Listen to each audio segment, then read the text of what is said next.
Morning folks, Mary Scott here from Wealth with Passion, day 10 of my 28-day challenge. Once again, look at this beautiful day, good day to be alive, good day to be enthusiastic.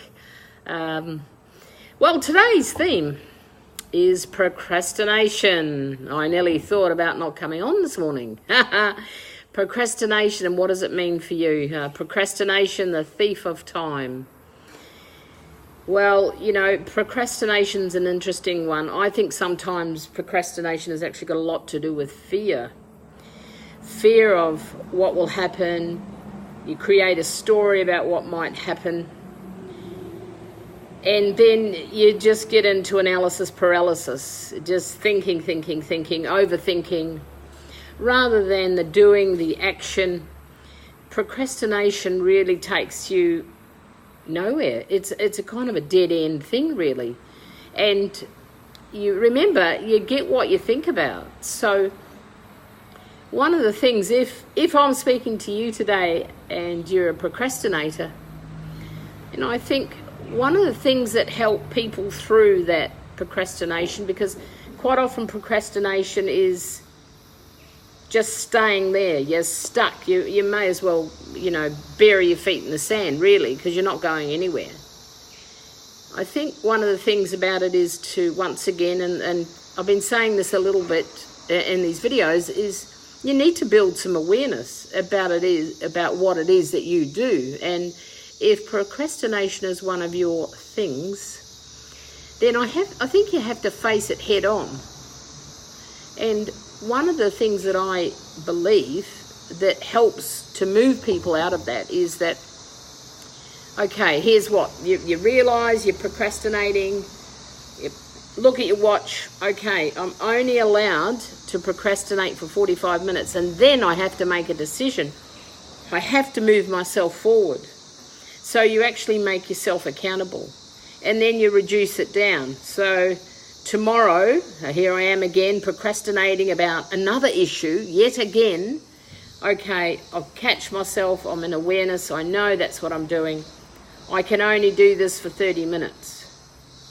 Now, one of my friends sets alarms all the time to get her to do things, and maybe that's a good idea. You simply go on your phone and you set it up for 30 minutes, and after that, you actually have to move forward. Now, what do I mean by that? You have to take some action. Do anything. Do something different. Now, if it's fear-based, which I don't know, I think a lot of it is, because we make up stories that quite often are not even true. We go, oh, that's what I thought. And mostly it's not true. And remember about fear, false evidence appearing real. So,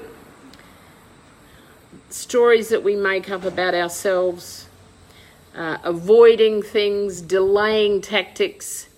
And then the other one that I like to think about with regard to procrastination or delaying or whatever words that you've got for it is, what's the worst that can happen? Write down, what's the worst that can happen? And start working backwards from there. If the worst that can happen is you go broke, or the worst that can happen is you buy a crappy car, or if the worst that can happen is you get the sack, well, work backwards from there. And what is it that I could do? If this is at this end of the spectrum, what is it I could do here that allows me a path in? So, procrastination on this gorgeous Sunday morning. If that's you, be aware. Give yourself a time limit. Set the alarm if you like. Who cares? Doesn't matter. Make a decision. Remember, decision making is something that will push you forward. Energy follows intent always. So, be aware. Catch yourself. Set an alarm. You've got a time limit. You can only procrastinate for this amount of time. Make it less as you move forward. If in fact you want to make decisions and move out of this analysis paralysis. If you do, there's a couple of little hints, tips, knock on the head, whatever it is you need.